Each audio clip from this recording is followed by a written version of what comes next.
According to Caedrel, Los Ratones will not be playing in Tier 2 League of Legends over in Europe next year after they conclude the LEC Winter Split, which they were invited to by Riot Games after having a fantastic year and EMEA Masters. They would also compete alongside K-Core Blue, who won EMEA Masters in summer. This is going to be really interesting because whether people like this or not, Los Ratones might be like the most popular team in Western League of Legends to my understanding. Like, at least in my experience talking to people in person here, seeing the community chatter online, it seems like the English audience, like if you had to consolidate everybody around like one person, one team, Caedrel and Los Ratones carry a lot of weight there.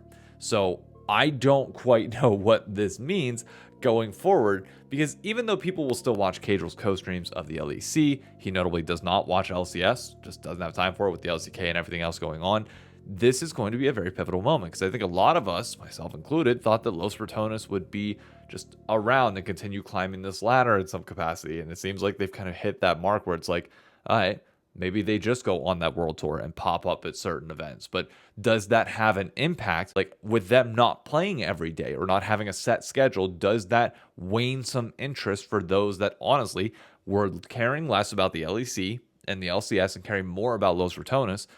Do they stick around then? Because we've seen it in the past with LoL Esports where people do check out a little bit more as that happens. And that's not on Caedrel, nor anybody on that team's responsibility to sit here and be like, yeah, we have to entertain everybody every day. They're free to do as they want, and this is a passion project. It's just a really interesting moment for League of Legends esports because Los Ratones quite simply is one of the biggest teams in the West, and not having them competing on a consistent basis will be really interesting.